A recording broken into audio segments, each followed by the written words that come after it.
नमस्कारम। आपकी प्रार्थना आपके जीवन में नया उजाला लेकर आए और नई पॉसिबिलिटीज़, नई अपॉर्चुनिटी के साथ आपके जीवन में सफलता आए। आज हम बात करने जा रहे हैं एक बहुत ही खास टॉपिक पर, जो जीवन को देखने के आपके नज़रिए को थोड़ा-सा बदलने का प्रयास करेगा। आपने कभी सोचा है कि हमारे 90% थॉट्स रिपिटेटिव क्यों होते हैं? क्योंकि हमारे ब्रेन का मेन काम है एनर्जी बचाना और प्रेडिक्ट करना, ना कि कुछ नया सोचना। हमेशा हमारा दिमाग हमारे ही विचारों के जाल में घिरा रहता है, यानी एक विचार से निकले तो दूसरा विचार, दूसरा विचार से निकले तो तीसरा विचार, और यही बार-बार रिपीट होने के बाद एक पैटर्न बनाने लगता है और यही पैटर्न हमारे दिमाग में एक लूप की तरह चलता रहता है। इसी वजह से हम लोग हैबिट्स, बिलीव्स, रिएक्शंस, कंडीशनिंग पर बचपन से ही पड़े रहते हैं।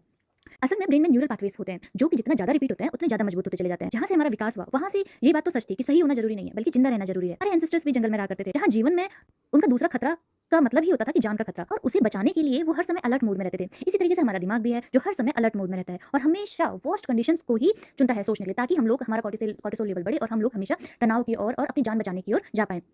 मेटा थिंकिंग इस चीज का सॉल्यूशन है, जिसका मतलब है विचारों पर विचार, अपने विचारों, भावनाओं और निर्णयों को देखने, समझने और नियंत्रित करने की क्षमता को ही क्या कहा जाता है? मेटा थिंकिंग कहा जाता है। इसमें 3 लेवल्स होते हैं: अवेयरनेस, एनालिसिस और रेगुलेशन, जिसके माध्यम से हम लोग राइट माइंडफुलनेस की ऐसी स्टेट में पहुंचते हैं जिसे कि मेटा थिंकिंग कहा जाता है। यहाँ आप सोचने वाले नहीं हो, बल्कि आप एक देखने वाले हो कि कौन से विचार किस तरीके से कैसा प्रभाव आपके मस्तिष्क पर डालेंगे। इसमें कुल 5 स्टेप्स होते हैं। जैसा फर्स्ट स्टेप है कैच द थॉट, आप अभी क्या सोच रहे हैं। स्टेप 2 आइडेंटिफाई, आप कौन सा विचार सोच रहे हैं, वो किस प्रकार का है, वो डर का है, ईगो का है, डिजायर का है। थर्ड स्टेप है चैलेंज, क्या वो फैक्ट है या एजम्पशन है, क्या यह सच में है जो आप सोच रहे हैं या आपकी बनाई गई कोई फैंटेसी। स्टेप 4 है डिस्टेंस, जो विचार आपके माइंड में चल रहा है, जो थॉट आपके माइंड में चल रहा है, उससे अपने आप को अलग करना, सेपरेट करना। स्टेप 5 है रिप्लेस, अगर वो थॉट आपके लिए यूजफुल है तो उसे पकड़िए, अगर वो आपके लिए हार्मफुल है तो उसे उसी समय छोड़ दीजिए। अपने विचारों पर विचार करना ही राइटफुल माइंडफुलनेस है, और जो हमें गौतम बुद्ध ने भी बताया है, हमारे फिलोसोफर विवेकानंद ने भी हमें बताया है कि उठो जागो और तब तक शांत मत हो जब तक आप अपने विचारों से अपने हाईएस्ट पोटेंशियल, यानी जब तक आप अपने गोल को ना प्राप्त कर लें। और हमारा गोल क्या है? अपने हाईएस्ट पोटेंशियल तक पहुंचना।